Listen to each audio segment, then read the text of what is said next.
Hey y'all, I read Carl Weber's Something on the Side 10 years ago, and I decided that I was going to reread it this month. Stay tuned to hear my thoughts.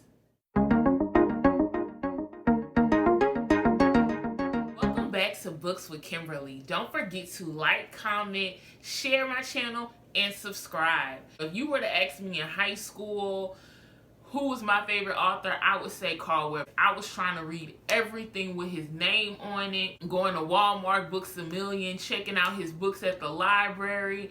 I was obsessed with Carl Weber's work.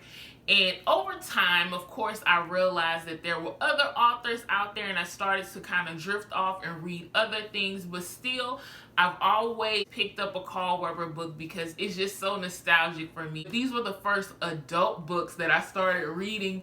You know, when people talk back about the books they shouldn't have been reading when they were young, I always think about Carl Weber and how I should not have been reading his books, but I was. His books are considered urban fiction, but it's not as street as a lot of the books. A lot of his settings are in Jamaica, Queens. Some of his books take place out in and outside of the church. I actually got to meet him at a Delta event. It was so exciting. So this book is Something on the Side.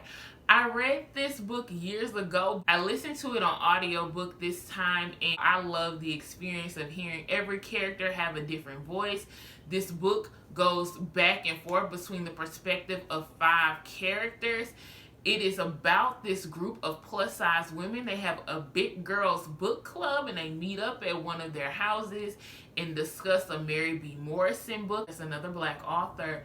They discuss her books, and they eat, and they talk about life and relationships.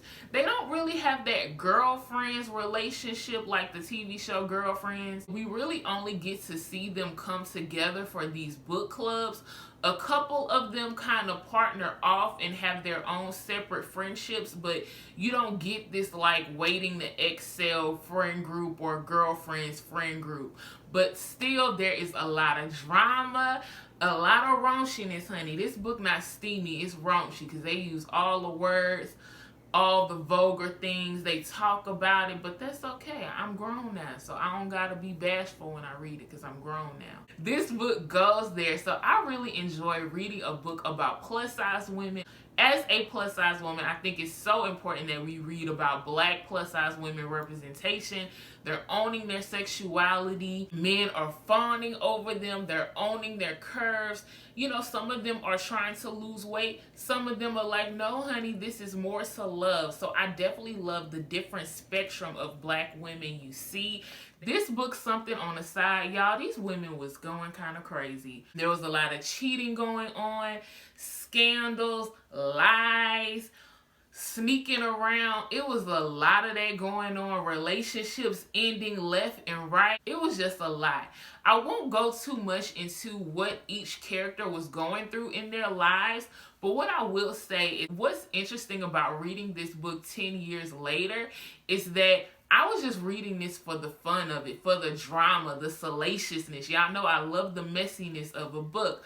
I was reading it for all of that in high school, but now I can read this book as an adult and get some of those lessons that Carl Weber was putting in there. And one of those lessons to me is like how there's this pressure that women need to be married and have children. One of the characters, Isis, she had this pressure to be a wife and mother. She was jumping into these relationships and not noticing a lot of those red flags because she was so focused on the end goal, getting married, becoming a mother, that she was missing a lot of the red flags, and she ended up being really, really hurt by the relationship she was in. There was also some things about kind of ignoring those wants and needs that you have, and what happens when somebody comes in your life tempting you with something you've been missing and causing you to stray. It was a lot of lessons that I learned in this. Accountability was one of them. There was one of the characters who was going through something and was blaming everybody except herself. But I really love that by the end of the book, she did take accountability for everything. I saw character growth. There was a lot of things I saw in this book, and I was like, you know what? This is why I love Carl Weber growing up. It wasn't just a bunch of craziness happening in the book. There's some really good character development here. One character was very promiscuous, but she ended up realizing that she wants more than just men for money. And the other thing, y'all know my nieces and nephews be watching. I be trying not to say certain words. She started to realize that she wants more and she deserves more. And that's what I really loved about this book, is women just growing. You know, there was another character who she just found her independence.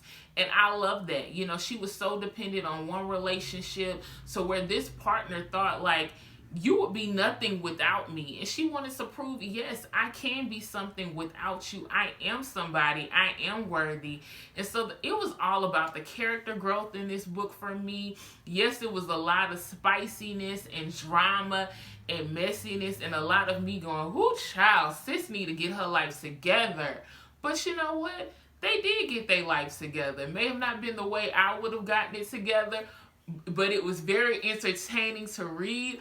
I love this book. I'll give it 5 stars again. I look forward to reading more of his work, rereading more of his work, because it's that good feeling. You know, reading should feel good, and I've been reading a lot of 4-star books or less lately, and I just wanted to read something I know was good, something I know gonna make me smile, get me all hype, having me all my emotions all over the place, make me laugh, and it just felt good. And it's also why it's so important that we read books by Black people, because it just felt like you were having a conversation with your aunties, with your cousins, and I'm a big family person.